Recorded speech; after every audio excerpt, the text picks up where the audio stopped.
I'm sorry to have to begin by disagreeing with His Grace. If you're going to be a serious grown-up person and appear to defend the Catholic Church in public in front of an educated and literate audience, you simply have to start by making a great number of heartfelt apologies and requests for contrition and forgiveness. Now, you might ask, you're fully entitled to ask, brothers and sisters, who am I to say that? Well, in the Jubilee Millennium year of 2000, the Vatican spokesman, Bishop Piero Marini, said, explaining a whole sermon of apology given by His Holiness the Pope, given the number of sins we've committed in the course of 20 centuries, reference to them must necessarily be rather summary.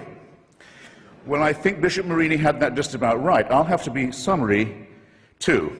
His Holiness on that occasion, it was March the 12th, 2000, if you wish to look it up, begged forgiveness for, among some other things, the Crusades, the Inquisition, the persecution of the Jewish people, injustice towards women, that's half the human race right there, and the forced conversion of indigenous peoples, especially in South America, the African slave trade, the admission that Galileo was right,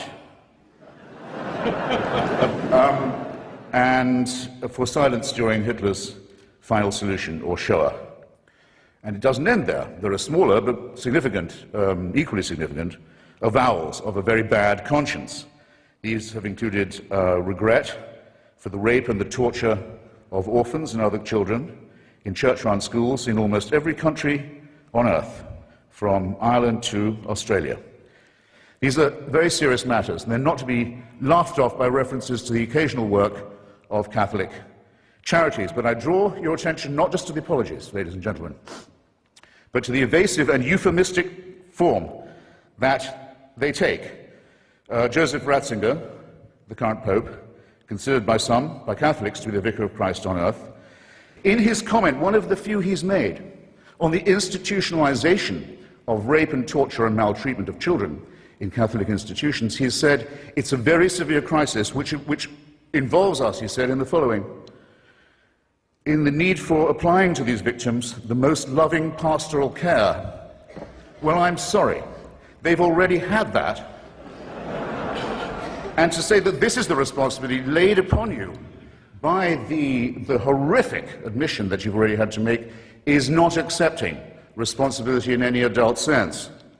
The same euphemism comes in the term some Christians allow themselves to be deceived in this way and to act against the gospel. Well, anti-Semitism was preached as an official doctrine of the Church until 1964. Do you think that might have something to do with public opinion in Austria and Bavaria and Poland and Lithuania? There'll come a time when the Church will issue apologies and explanations and half-baked appeals for forgiveness for things it's still doing. I think that there will be an apology for what happened in Rwanda, the most Catholic country in Africa, where priests and nuns and bishops are on trial for inciting from their pulpits and on the Church's radio stations and newspapers the massacre of their brothers and sisters. Staying in Africa, I think it will one day be admitted with shame that it might have been in error to say that AIDS is bad as a disease, very bad, but not quite as bad as condoms are bad, or not as immoral in the same way. I say it in the presence of His Grace, and I say it to His face. The preachings of His Church are responsible for the death and suffering and misery of millions of His brother and sister Africans, and He should apologize for it. He should show some shame.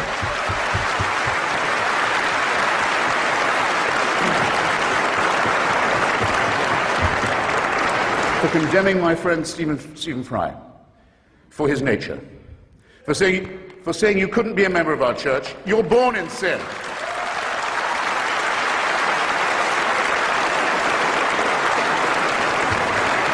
He's not being condemned for what he does, he's being condemned for what he is. You're a child made in the image of God. Oh no, you're not. You're a faggot.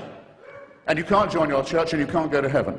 This is disgraceful. It's inhuman. It's obscene. And it comes from a clutch of hysterical, sinister virgins who've already betrayed their charge in the children of their own church. For shame, for shame. I don't wish any ill on any fellow primate or mammal of mine. So I don't at all look forward to the death of Joseph Ratzinger. I don't. Or any other pope. Not really. Except for one tiny reason which I ought to confess and share with you. When he dies, there's quite a long interval till the conclave can meet, and for that whole time, that whole interval, it's a delicious, lucid interlude, there isn't anyone on earth who claims to be infallible. Isn't that nice?